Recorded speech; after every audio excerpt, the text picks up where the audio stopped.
It's October, my friends. My pumpkin is pumping, ready to harvest soon. The corn has been harvested. So you might be thinking, you can't plant in October, dude. I don't have enough time. Well, that might be true for some regions, but in this video, Jacques, myself, and some other epic creators are going to give you our top picks to plant in October with some suggestions for those of you in colder climates. By the way, this video is sponsored by Shopify, but more on that later. My first pick isn't this pumpkin. In fact, if you wanted to grow a giant pumpkin, you should have done that a few months ago. My pick is in my greenhouse, and it's a plant you've heard of, but a variety that neither you or I have probably ever heard of. So a couple weeks ago, we threw an epic seed swap here in San Diego at a local park where we invited over 750 people to come and try some different varieties, some stuff from our seed company, Botanical Interest, but also just bringing some of the stuff that they've grown and really liked. And I have 4 very unique beans I'm gonna try out this October. So a friend of mine gave me these weird lima beans. This one is a tropical perennial lima bean. Take a look at the coloration and size of those beans. Now I'm gonna grow these much like you would grow most beans in that probably 45 to 60 days to maturity on these beans. I'm going to soak them because I wanna make sure that they germinate quicker, especially when you're later in the season. You want that timing to be nice.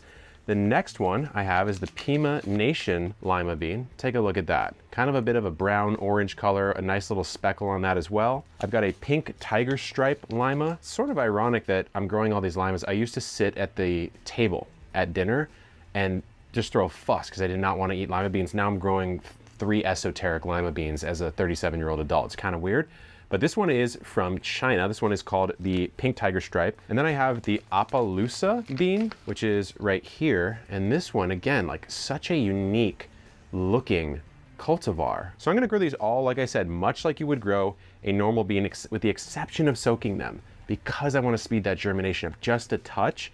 Every other thing I'm going to do, except for maybe the tropical perennial lima, I'll look up exactly how to grow this. Maybe I need to trellis this up, but the rest of them I'm gonna grow like normal beans. I can squeeze a crop out before I get what would be a killing frost in maybe your area, but before I just get temperatures that are too cold in my area, 45 to 60 days. So I'll get a head start on these beans and we'll see how they go. This next one is the foundation, not only to the garden, but to epic gardening as a whole. And it's a sponsor of today's video, Shopify. Shopify is best described as a commerce platform. It's an absolute powerhouse. In fact, it is what unleashed the potential, I would say, of epic gardening when we first started offering products directly to you guys, and especially when we acquired Botanical Interests, our seed company. The very first thing we did on the back end is move them from a very old commerce platform over to Shopify, and the difference was night and day. From shipping locations to warehousing to sales tax, all that stuff that you kind of don't want to deal with. I'd rather be here in the garden.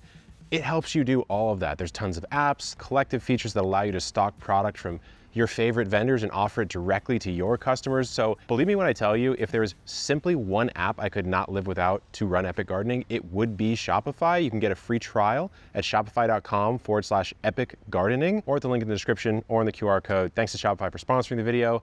Back to what to plant. October is actually one of the best times of the year, no matter where you live, to plant garlic. From the 1st of October all the way to the end, we're talking Halloween, is optimal time to plant garlic. So let me tell you everything you need to know about planting garlic for success in under 2 minutes. First things first, when you order your garlic, you're probably gonna get it like this. It's going to be a whole head of garlic with all the cloves attached. And the first thing you need to do is actually separate it out. You just wanna be careful not to break the cloves when you do it. I like to split the papers down. I'll put my fingernail in, pop out that first clove. Once you get the first one, it's much easier to start separating out the rest. So then from there, you wanna make sure that every single clove has a chunk of that bottom root section attached. Some people think it's important to leave the wrapper entirely on. I don't personally think it matters. I haven't seen any difference. Now that all the cloves are broken, you could select the biggest ones to plant because those are going to produce the biggest head of garlic. If you don't have the space for every single clove that you produced, set aside the small ones, use those for cooking, and only plant the big ones. And if you're like me and you've had any amount of disease, such as fungal issues or mites, get on your garlic, then you're gonna wanna get something like 3% hydrogen peroxide undiluted, or 70% rubbing alcohol, or just straight vodka, all of it undiluted. Take your cloves, put it in that solution, and you're gonna let it soak for 10 minutes fully submerged, and that should sterilize them to the best of your ability. After a 10-minute soak, you could remove your garlic. It should now be sanitized. If you're doing a lot of different varieties, or if you have a lot of garlic, you could do this in batches and just reuse the liquid until you're done. But now that this is all ready, let's go ahead and plant it. One more thing I'll mention is that some people will do a fertilizer soak. So same deal, you soak your garlic in dilute organic fertilizer. You can leave that overnight and then plant in the morning. I personally don't think it makes as much of a difference because I'm adding fertilizer to the ground earlier when I prep this bed. So what are we gonna do? We're gonna take our garlic that's been soaked and we're gonna go about 3 inches deep when we plant it. So I'm gonna go down with my trowel until I get about 3 inches right there. Then I'll pull the soil aside, take the clove with the root side down, pointy side up, and place that at the bottom of my hole, just like that. And then in terms of spacing, I find that 6 inches is more than enough. So every 6 inches, I'm going to be putting another clove at 3 inches deep. Since I'm in San Diego, I'm gonna plant the majority of my garlic at the end of the month. So Halloween is the perfect time for me, but I wanted to try planting this a little bit early at the start of October to see how it compares. The final thing I'm doing here is actually covering it all up with a nice healthy dose of compost, which is one of the main ways I like to feed my garlic. And then always with garlic, I will give it a nice hearty layer of mulch. If you live in a cold climate, go really thick because that's going to help insulate your garlic to survive through the winter. But that's it. Now all you have to do is wait till spring for that garlic to start growing like crazy. It's October in Central Florida. That means it's go time to sow those cool weather loving crops. We've been patient. We had a super brutal hot summer and it's finally starting to cool off, which means I'm getting in my cool weather loving crops and I'm doing multiple successions. One that I gotta make sure to get in right away are my Japanese salad turnips because I want to get in as many successions of these little guys as possible this winter. These are smaller, they have a thin skin, they're actually eaten raw or cooked, and they have a sweeter flavor. Japanese salad turnips are also grown quite differently than the super large long season turnip. These are actually going to mature in just 30 to 40 days from sowing. And I always direct sow these turnips. They absolutely do not like to be transplanted. I sow the seeds in clusters of 3 seeds, 4 to 6 inches apart, and I thin to my strongest 1 or 2 seedlings so that I've got about 1 or 2 seedlings every 4 to 6 inches. And I'm gonna make sure that those rows are 18 inches apart. They do like moderately rich, loose, well-drained soil. A little bit of sand in the soil is great for them. And they like full sun to part shade, and they like regular amount of water. I don't like to keep them soaked, but they also are not a drought-tolerant crop. I always harvest them when they're between 2 inches in diameter and 4 inches in diameter. Any larger and they're going to start to crack and their flavor is gonna get excessively pungent. I also can eat these out of hand like you eat a carrot as a snack. They are so sweet and juicy and refreshing. I know you're gonna love them. October is one of those times where I don't really actually think about flowers in the garden, but there are a lot of different wonderful flowers you could add at this time of the year. And my personal favorite is actually the sweet pea. Just like the humble pea, which you could start at this time, the sweet pea is ideal right now for wonderful blooms into the winter and spring months. Now, one of the trickiest things about sweet peas that I'll mention is that they can be a little bit slow to germinate. Sometimes they just won't come up. And that's because they have a very serious hard shell coat. So one thing you could do that's the easiest is just soak these in water for like a few hours or overnight. The other thing you could do is take a pair of snips and just very, very carefully snip that seed coat. And actually I just cracked it right off. I could see a yellow seed in the middle.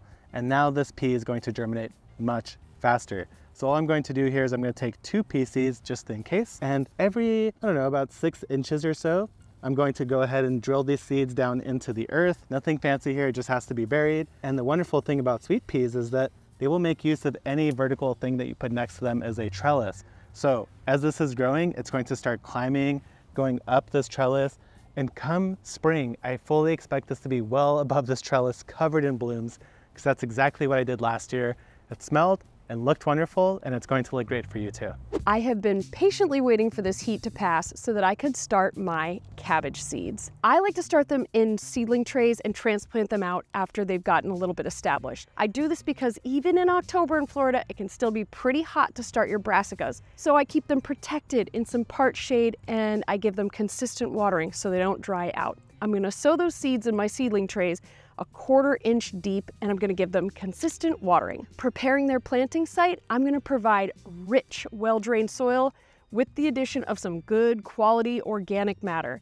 Brassicas love rich soil, and I'm going to make sure to space my plants out adequately. This is going to cut down on the potential for disease.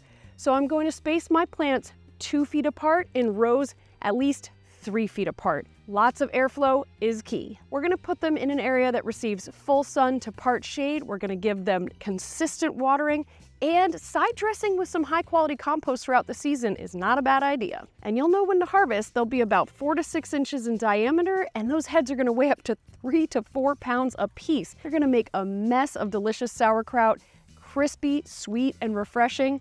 You're gonna love them. What's up? Jake here. You might have heard of me. Jake in the garden, my brother.